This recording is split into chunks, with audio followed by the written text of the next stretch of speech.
Look what happened.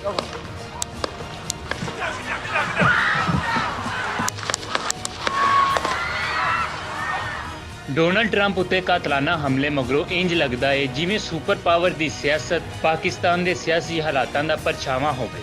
ਇੱਕੋ ਜਿਹੇ ਸਿਆਸੀ ਬਿਆਨ ਤੇ ਸਿਆਸੀ ਜਮਾਤਾਂ 'ਚ ਇੱਕੋ ਜਿਹਾ ਏਟ ਖੜਕਾ, ਜਿਵੇਂ ਪਾਕਿਸਤਾਨ ਵਿੱਚ ਸਰਕਾਰਾਂ ਦਾ ਪੂਰਾ ਢਿੱਲ ਲੈ ਕੇ ਇਮਰਾਨ ਖਾਨ ਦੀ ਸਿਆਸਤ ਦਾ ਮੱਕੂ ਠੱਪਿਆ ਜਾਵੇ, ਭਾਵੇਂ ਇਹਦੇ ਲਈ ਕਿਸੇ ਦੀ ਹੱਦ ਤੀਕਰ ਜਾਣਾ ਪਵੇ। ਉਂਝ ਹੀ ਡੋਨਲਡ ਟਰੰਪ ਦਾ ਬਾਂਦਰ ਧੁੱਪੇ ਬਣਨ ਲਈ ਕਦੀ ਭੈੜੀਆਂ ਫਿਲਮਾਂ ਦੀ ਅਦਾਕਾਰਾ ਸਾਹਮਣੇ ਆ ਕੇ ਦਾਅਵਾ ਕਰਦੀ ਏ ਕਿ ਚਾਚੇ ਟਰੰਪ ਹੋਰੀ ਉਹਦੀਆਂ ਜ਼ੁਲਫਾਂ ਦੇ ਕੈਦੀ ਰਹੇ ਤੇ ਮੁਹੱਬਤਾਂ ਦਾ ਮੁੱਲ ਡਾਲਰਾਂ ਰਾਹੀਂ ਤਾਰਦੇ ਰਹੇ, ਤੇ ਕਦੀ ਕੈਪੀਟਲ ਹਿੱਲ ਉੱਤੇ ਹਮਲੇ ਪਾਰੋਂ ਉਹਨਾਂ ਦੇ ਨੱਟ ਕਾਬਲੇ ਕੱਸੇ ਜਾਂਦੇ ਨੇ। ਪਰ ਟਰੰਪ ਹੋਰੀ ਕਿਸੇ ਤੋਂ ਫੜੇ ਹੀ ਨਹੀਂ ਜਾ ਰਹੇ।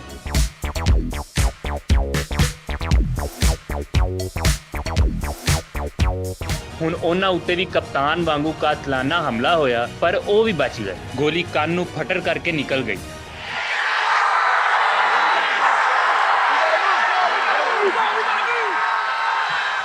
ਨਾਲ ਹੀ ਅਮਰੀਕੀ ਸੁਪਰੀਮ ਕੋਰਟ ਵੀ ਉਹਨਾਂ ਦੇ ਹੱਕ 'ਚ ਫੈਸਲਾ ਕਰਨ ਮਗਰੋਂ ਚਾਚੇ ਜੋ ਬਾਈਡਨ ਦੇ ਰਡਾਰ ਉੱਤੇ ਵੇ। ਉਹ ਜੱਜਾਂ ਨੂੰ ਸਿੱਧੇ ਰਾਏ ਪਾਉਣ ਦੀ ਗੱਲ ਕਰ ਰਹੇ ਨੇ। ਹੈਰਤ ਅੰਗੇਜ਼ ਤੌਰ ਉੱਤੇ ਇੱਕੋ ਜਿਹੇ ਹਾਲਾਤ ਤੇ ਇੱਕੋ ਜਿਹੇ ਮਾਮਲਾਤ। ਹੁਣ ਵੇਖੋ ਡੋਨਲਡ ਟਰੰਪ ਹੋਰੀ ਆਉਣ ਵਾਲੀਆਂ ਚੋਣਾਂ ਵਿੱਚ ਕੀ ਕਰਦੇ ਨੇ ਤੇ ਜੋ ਬਾਈਡਨ ਜੀ ਉਹਨਾਂ ਦਾ ਰਾਹ ਢੱਕਣ ਲਈ ਕਿਹੜਾ ਵਾਜਾ ਵਜਾਉਂਦੇ ਨੇ। ਕੌਣ ਜਿੱਤੇਗਾ ਤੇ ਕੌਣ ਹਾਰੇਗਾ, ਇਹਦਾ ਫੈਸਲਾ ਅਮਰੀਕੀ ਆਵਾਮ ਕਰੇਗੀ, ਪਰ ਇਸ ਜਿੱਤ ਹਾਰ ਦੇ ਅਸਰਾਤ ਪਾਕਿਸਤਾਨੀ ਸਿਆਸਤ ਉੱਤੇ ਜ਼ਰੂਰ ਹੋਣਗੇ।